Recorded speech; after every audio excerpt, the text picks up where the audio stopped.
Okay, so first I'm going to show you guys how to install this AE Scripts plugin, Create3dshapes. So that's what you want to type in, Create3dshapes, and they're going to allow you to make your own price. So you can put 0, whatever.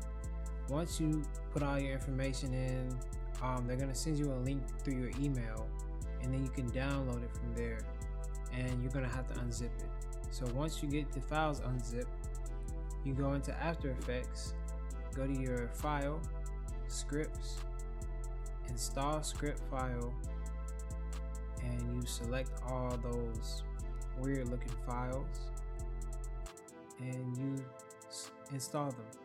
I've already got mine installed, so that's why it gives me this little pop-up. But other than that, that's it. Alright, so we're going to start a new composition. It's going to be a 900 by 900 because that's how big we want our cube to be. And we're going to name it 1. So for my cube, I just want to do a background gradient.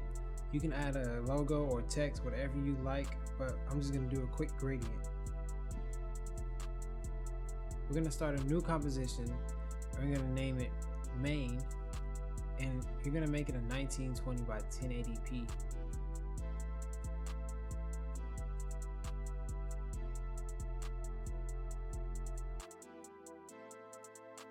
Alright, so you go up to project and you bring in your number 1 composition. And what we're going to do is go up to window, go down to create 3D box, and change the width to 900. Click refresh so your plugin can find the composition size, and you can change that if you want later on, but we're going to click create, and now you have a 3D box. Let's go into our custom view. Now you have a 3D box off of click a few buttons. So I'm going to make this look alive. We want this to float around and look cool, so we're going to add some y-axis. So we're gonna animate our y-axis to make it float up and down. Let's scale it down because we want this to be in the bottom corner like you're seeing on screen right now. And first we're gonna add a keyframe, and I'm just gonna put the numbers up for you guys to see. These are the numbers that I found that look the best to me, so enjoy them. And remember, you're stacking your keyframe 1 second each.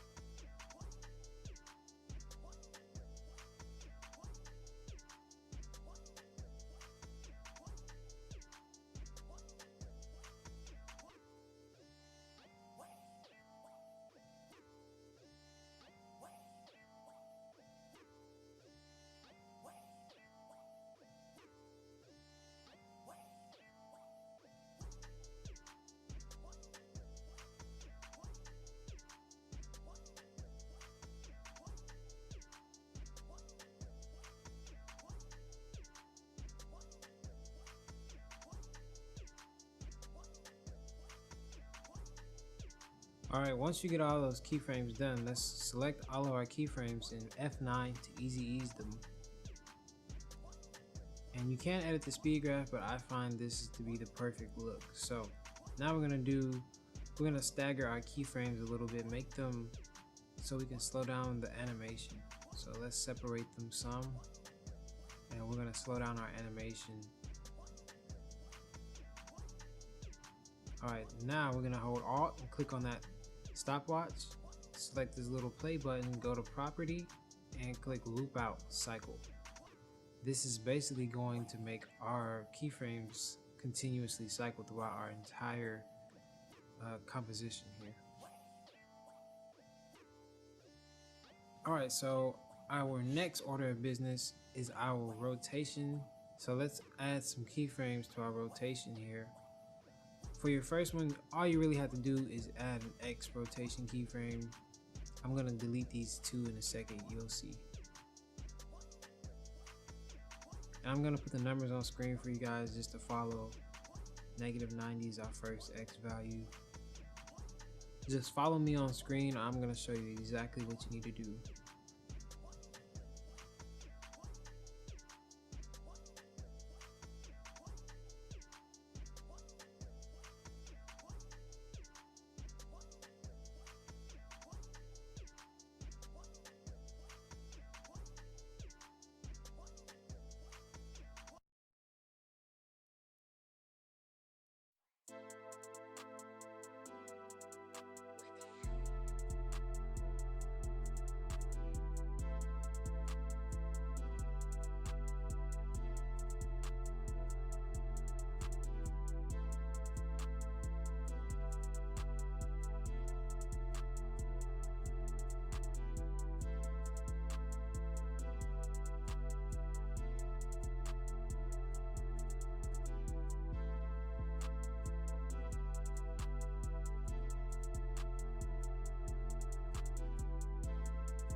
Alright, once we get all of our keyframes done, we're gonna select all of them and press F9 to easy ease them. And we want to slow down our animation as well, so let's go ahead and move these keyframes back.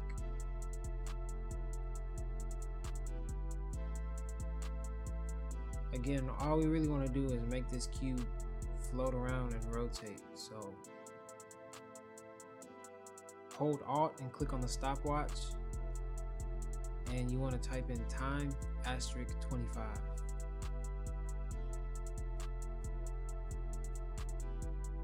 And you want to type in time *20.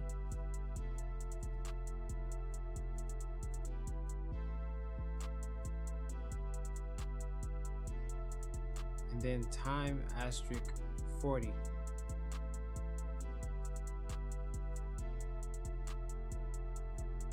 This is basically going to allow our cube to float and move randomly throughout our entire composition.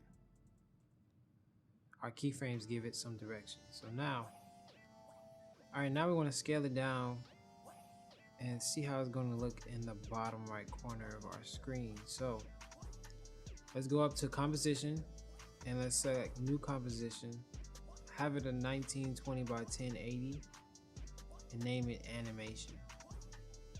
Let's bring down our main composition, and this part, all we're gonna do is just add a glow and a turbulent displace and a time map. So move your composition down to about where it would be in a real video, and you can scale it down in your other composition. That looks perfect. Okay, now let's add our glow. Just type in glow. And you can really mess around with the glow threshold, radius, and intensity, but first I'm going to change the glow base to alpha. Glow radius can be whatever you like. And you want to change the composite to on top. So the radius, intensity, and threshold are completely up to you, and the colors, of course.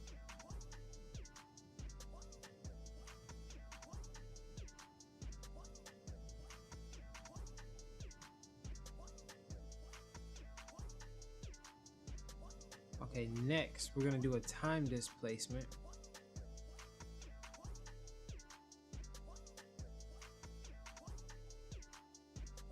So for our time displacement, we're going to have to add a solid, and we're going to have to pre-compose it. Control-Shift-C to pre-compose, and we're going to name it map.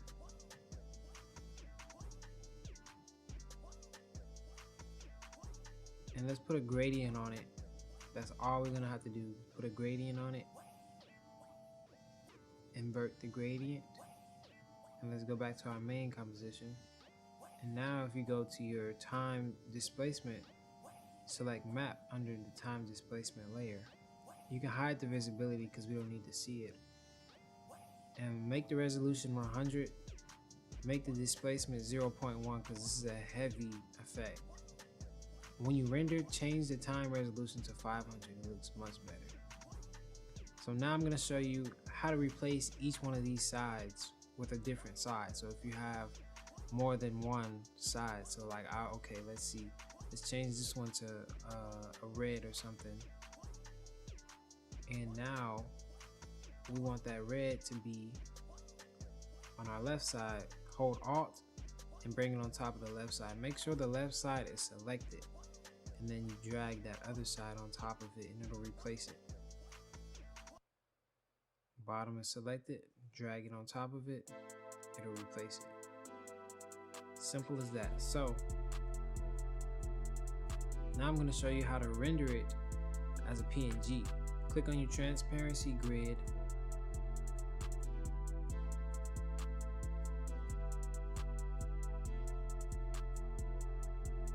Control M to render, and you want to render it as a QuickTime RGB plus alpha.